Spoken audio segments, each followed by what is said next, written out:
పేద విద్యార్థులకు ఈరోజు నారా లోకేష్ గారు ఓ పెద్ద శుభవార్త అందించారు. చదువుకు దూరం కాకూడదు, ఎవరు ఏది చదువుకోవాలన్నా దానికి తగ్గట్టు ఈ రాష్ట్ర ప్రభుత్వం అండగా ఉంటుందని చెప్పి గతంలోనే యువగలం పాదయాత్రలో నారా లోకేష్ గారు హామీ ఇవ్వడం, గత ప్రభుత్వాలు పేద విద్యార్థుల్ని ఎంత ఇబ్బంది పెట్టారో, చదువుకి ఎంత దూరం చేశారో మనం చూసాం.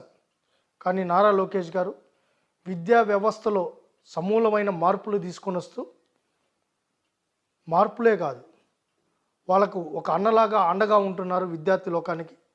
ఈరోజు 1200 కోట్లు ఫీజు రీఎంబర్స్మెంట్ బకాయిలను విడుదల చేయడం జరిగింది.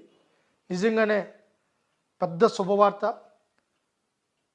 ఎగ్జామ్స్ టైంలో లోకేష్ గారు సొంత అన్నలాగా 10 పేద విద్యార్థికి అండగా నిలిచారు. నారా లోకేష్ గారికి పేద విద్యార్థుల తరపున కృతజ్ఞతలు కూడా తెలియజేస్తున్నాం.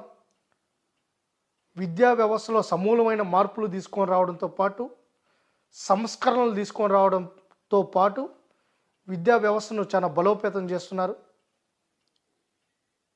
పేద విద్యార్థుల తరపున, బడుగు బలహీన వర్గ విద్యార్థుల తరపున